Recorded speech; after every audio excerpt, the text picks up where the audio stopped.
Bueno, estamos de vuelta, nos quedamos en la parte de lo que es el honor, simbolizado en la sangre. Eh, Siempre se presume que el honor existen dos lazos de sangre, es decir, una persona de la familia que uno tiene como consanguíneo. Una persona siempre puede confiar en sus parientes de sangre. Fuera de este círculo, la gente era considerada deshonrosa, culpable, lo que tú quieras, al menos que se demuestre lo contrario. Con todo esto que es con lo que uno tiene que competir, empeñarse en la contienda, poner en juego el propio honor y el de la familia, así no se puede confiar en nadie que está fuera de la parentela de sangre, hasta que al menos sea esa confianza quede demostrada y comprobada. De este modo, los hombres de un mismo pueblo o ciudad, que no son parientes de sangre, se relacionan con un profundo recelo implícito que impide cualquier forma eficaz de colaboración. Los forasteros, es decir, gente del mismo grupo cultural, pero no residentes del mismo lugar, son considerados como enemigos potenciales, al tiempo que los extranjeros, es decir, las personas de otros grupos culturales que están de paso, son consideradas ciertamente como enemigos.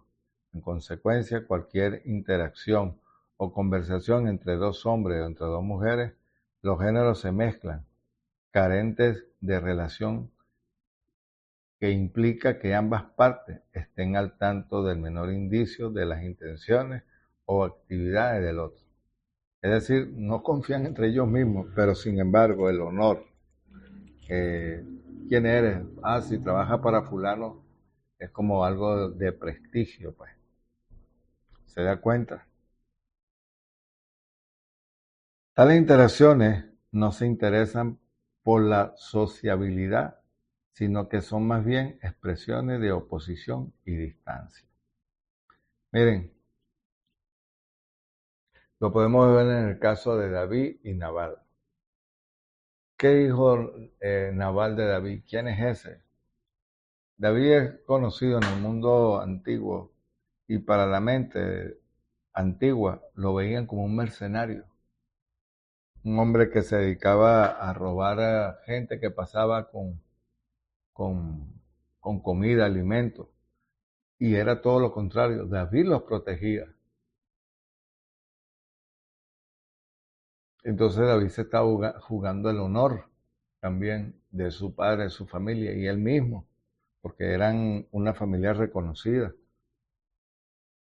Ahora, el honor simbolizado en el nombre, lo que estamos hablando, tal sentimiento de oposición, distancia, exclusivismo entre los conciudadanos y su familia se manifiesta de manera más amplia en la competencia por un buen nombre. Una vez más, el buen nombre de uno, es decir, la buena reputación, constituye la preocupación central de la gente en todo contexto de acción pública que confiere sentido y significado en sus vidas. Lo mismo con el dinero en nuestra sociedad. Miren, lo podemos ver. ¿A quiénes agarró Yeshua? Sus discípulos, en su mayoría hombres del vulgo, ordinarios, chabacanos. Ante la sociedad era lo peor. Pero eso fue lo que el Padre escogió para dar un mensaje. No busca gente, el que más se decía que era Judas. Mateo era recaudador de impuestos, mal visto. Judas, bueno, ya usted sabe. Y en el primer siglo, ser recaudador de impuestos no era un empleo que a ti te gustara. Habían familias que se habían dedicado toda su vida a eso, que gozaban de fama, de prestigio, pero que eran mal vistos hasta el pueblo judío. Entonces, no era fácil el mundo social antiguo y creo que hoy tampoco. No lo creo que sea tan fácil. Ahora, de otro punto de vista, el buen nombre, la reputación familiar son también centrales, pues la familia del mundo del siglo I no era tan totalmente autosuficientes e independientes económicamente. La vida social requiere cierto grado de interdependencia, cooperación e iniciativa compartida. En la sociedad mediterránea, tal cooperación extrafamiliar adopta la forma de una asociación libre de tipo contractual. En términos bíblicos, la gente establecía entre sí alianzas, implícita o explícita. Ahora bien, ¿con quién establecerías alianza o contrato cooperativo? En los Estados Unidos, un concesionario de coches no te vendría un coche nuevo, al menos que tu aval crediticio fuese importante. En el mundo mediterráneo, nadie se asociaría libremente contigo en las relaciones de alianza, al menos que tu grado de honor fuese suficiente, pues el buen nombre y la reputación familiar son avales más valiosos. Eso lo vamos a ver más adelante. Ahora, se da cuenta. Cuando preguntan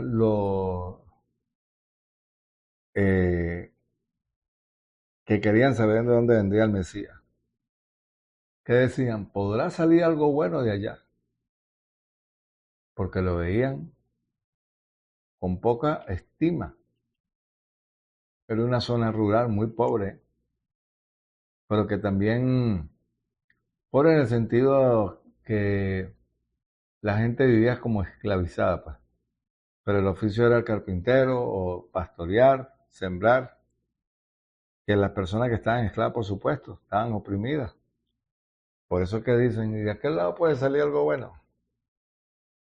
Ahora, por lo general, la lucha de la reputación y el honor adquiere la forma de una continua contienda, una continua rivalidad, un continuo juego a ganar, empatar o perder, en que tanto el como uno se juega cuánto si uno gana o son igualmente importantes. Se intenta constantemente dañar la reputación, si bien se siente que cuenta sobre todo la cara a cara. Manifiesto en distintas formalidades el nivel de prestigio de los miembros de la comunidad, es un tema que se comenta continuamente. Ahora, cualquier reyerta desemboca normalmente en imputaciones de actos de intenciones considerados deshonrosos, que nada tiene que ver con la reyerta en cuestión. El prestigio se desprende del dominio de las personas más que de las cosas. Es aquí que cualquier interés que muestra la gente por la adquisición de bienes se basa en el propio conseguir honor mediante la generosa disposición de lo que uno ha de adquirido, entre iguales o clientes socialmente de un estatus. Usted ve que la gente, inclusive en el primer siglo, la buena ropa, la gente sabía que lo que vestían de lino era una tela muy costosa en el primer siglo. Y en cualquier época el lino siempre ha sido costoso. Por eso es que usted ve inclusive la tela de los sacerdotes. Miren, no es que me estoy yendo muy atrás, pero cuando usted ve el tiempo de Salomón, cuando llegó la reina de Saba, ¿qué le decía? Una cosa es lo que yo escuchaba, pero otra cosa es lo que estoy viendo. Porque el honor, el aparentar, el que te vieran bien era bien visto. Pero la gente de reputación porque se ganaba su trabajo. No todo era, como le dijera, corrupción, pero que no la estoy negando. Pero a veces, no como en la actualidad, que, bueno, tantas cosas que hay. Pero como decimos aquí, hay gente que quiere un honor, pero son traficantes de drogas. Pero el tener, la opulencia, el aparentar, tengo vivo, tal lado, he viajado. ¿Pero de qué manera? Honestamente, no. Y ese es el problema. El nivel de prestigio de la comunidad es un tema que se comenta continuamente. Como lo dijimos, cualquier reyerta desemboca normalmente en imputaciones, en actos y en acciones considerándolo como deshonroso. Ahora, el prestigio se desprende del dominio de las personas más que de las cosas. De ahí cualquier interés que muestra la gente por la adquisición de bienes se basa en el propósito de conseguir honor mediante la generosa disposición de lo que ha adquirido. ¿Se da cuenta? Lo que le hacía ahorita. Hay gente, el estatus, pero que eso no es de ahorita, eso ha existido toda la vida. Y en el primer siglo también era muy marcado.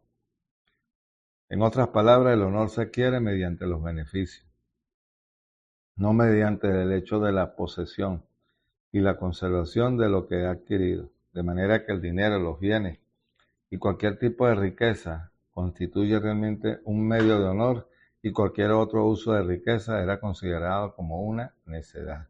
Los ricos codiciosos son necios y avaros.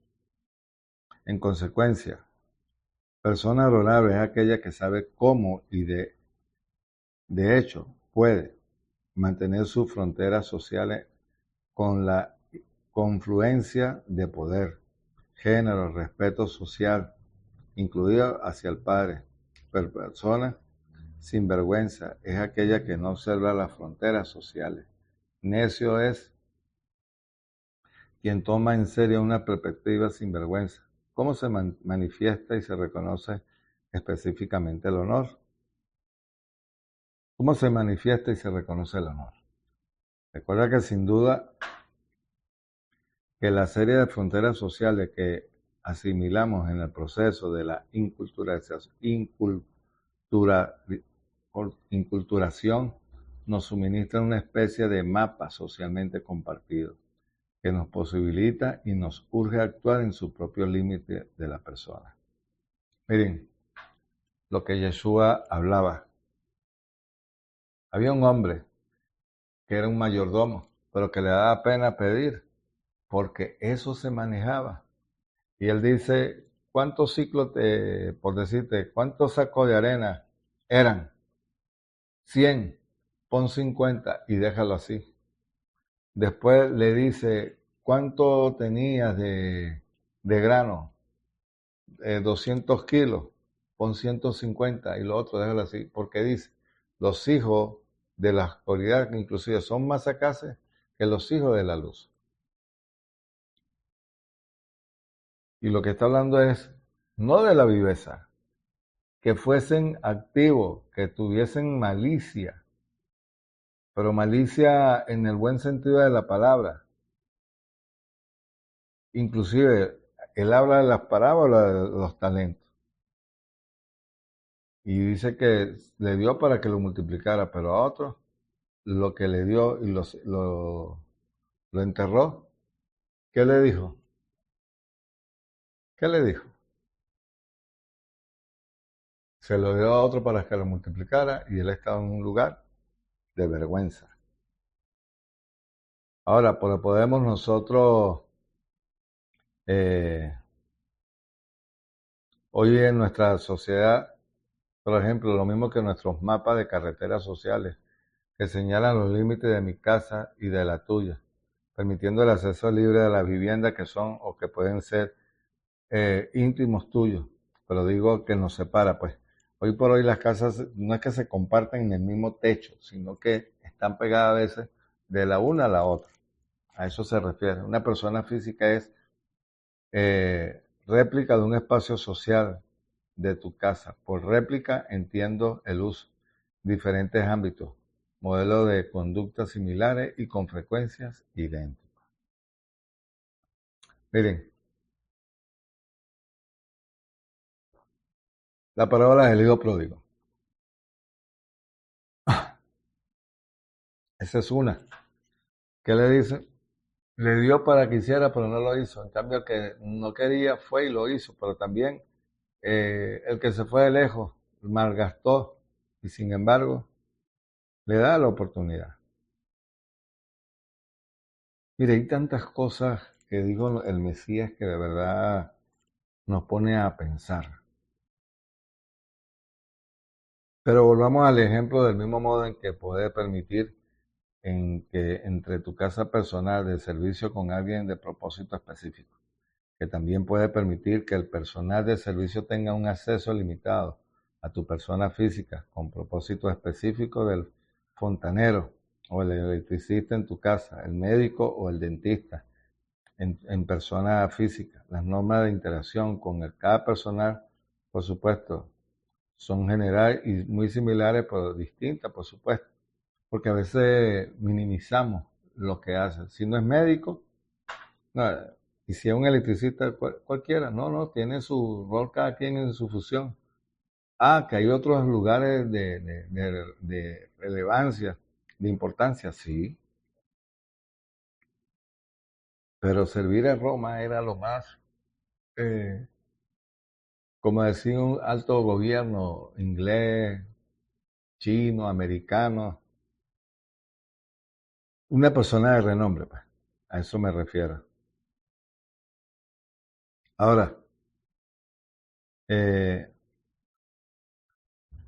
las normas de interacción con el personal de servicio por general son muy similares, lo que decía, en cada caso debe de permitir cierta intimidad en algunas áreas que normalmente son privadas. En cada caso personal estará debidamente autorizado, vinculado con el mundo y la economía de por lo menos un ejemplo de los Estados Unidos. En cada caso se le pagará al personal su servicio con dinero, dando a entender que la transacción ha concluido, sin que quede rastro de obligación interpersonal, aunque te sientas agradecido por la persona que arregló la inundación del sótano, que te ayudó a andar de nuevo. Este tipo de réplicas, la presencia de normas idénticas en diferentes ámbitos, es más bien común en las culturas. Volviendo al asunto del honor, en la parte física, el propio cuerpo, enormemente implica, eh, es una réplica simbolizada en el valor social del honor. La cabeza y su parte delantera, el rostro, desempeñaban funciones importantes. Sentarse a la cabecera de la mesa, estar en la cabeza de una fila, encabezar una organización, son otras tantas réplicas de coronación de la cabeza, de que alguien se quita el sombrero ante ti o de que otros se inclinen en tu cabeza, en tu presencia. ¿Se da cuenta? El honor y el deshonor se manifiesta cuando la cabeza es coronada, perdón. Eh, el honor y el deshonor se manifiesta cuando la cabeza es coronada, ungida, cuando va tocada, cubierta o descubierta, afeitada o rapada, o es golpeada o de uno o de un coscorrón. La naturaleza del rostro, una parte del todo, es muy parecida a la de la cabeza, con la dimensión añadida de ser una fachada. Por supuesto, fíjense, esto por lo menos lo que vemos hoy en el mundo musulmán. A las mujeres no se les permite que se vista, digamos que a la moda, ¿no? De negro, una bata, y dependiendo del, del lugar o las dos ramas. Si es sunita, eh, digamos que no tienen tanta libertad, pero sí se visten, lo único que se ponen es la burka. Pero si son por lo menos chiitas, que son extremistas, wow, pobrecitas, de verdad. Y como digo yo, si usted tiene una hija y su novio es un musulmán, amigo, acabe usted con esa relación, porque lo que le va a venir a su hija no es nada agradable. Perdóneme que se los diga, o al menos que se convierta al Mesías, o es la única forma. Que salga de ese mundo para este lado. Ahora, no necesariamente tiene que ser musulmán, porque hay gente que le da un trato a la mujer de verdad demasiado feo, que no la valora, inclusive de este lado. No lo digo por alguien ni por nada, pero que tenemos que tener cuidado, porque dice que trátala como vaso frágil. Y bueno, eso es una afrenta para el Padre, usted ante el Padre. Ahora, afrentar a alguien es desafiar al otro de tal modo que la persona es, sin poder evitarlo, consciente de ello. En una afrenta, las personas desafiadas no pueden evitar mostrar el desafío en su rostro. En la cultura semita, el reconocimiento del desafío se percibe en el centro del rostro, en la nariz, en términos semitas. Para connotar la cólera se refiere metafóricamente a las ventanas abiertas de la nariz, que naturalmente hay que traducir por cólera. Dependiendo de lo que te están diciendo, tu cara, el fruño, el centro, a eso se refiere. Ahora, se da cuenta que la parte del honor no era tan fácil. Ahora, eh, ¿cómo le dijera? Por decirlo así, pues más suave. Una afrenta física es un desafío al propio honor. Si no se responde a ella, se convierte en una deshonra a juicio de las personas, de testigos las afrentas. Las afrentas físicas sí simbolizan la ruptura de las fronteras sociales y personales requeridas, siendo así causa de un resentimiento. Resentimiento significa, desde el punto de vista psicológico, el estado de aflicción y angustia que se siente cuando las expectativas y demandas del ego no son reconocidas en el trato concreto que la persona percibe de mano de otro. Constituye un resentimiento de indignación moral, la injusticia percibida en la conducta de los demás para conmigo, no tanto en el mantenimiento de mi poder, mi estado de género y mi función social. En dos palabras, rehúsan reconocer mi honor se rehúsan a reconocer mi honor y mi prestigio. Y su descaro físico simboliza esa negativa, que han exclusado el espacio social que me pertenece. Miren, hay personas que no necesitan, porque la autoridad tú la tienes, pero hay gente que se siente mal a veces y no es feliz viendo a los demás bien, aún sabiendo lo que está enseñando o aún sabiendo lo que está diciendo. Y que, bueno, hay personas que les gustan formarse, educarse, tener el conocimiento, que cosa que es bueno, pero que yo no puedo utilizar eso para golpear a los demás. Hay gente que cuando habla trata a veces hasta de humillar al otro. Mire, usted no va a ver el Mesías a pesar de su contexto, de las cosas que enseñaba. Yeshua nunca buscó el reconocimiento porque lo quería. El Padre se lo había dado. Todas las cosas lo hizo ¿para qué? Para que supieran que era Él. Aún en el mundo romano que vivía Él, pero que hubo preocupación. Y Él se esforzó más bien, cuando digo que se esforzó a que pues, procuraran que le reconocieran, no. Él lo que vino fue a cumplir y lo hizo, para no buscar elogios de los demás. Con las cosas que hizo, bastante que nos dejó un legado.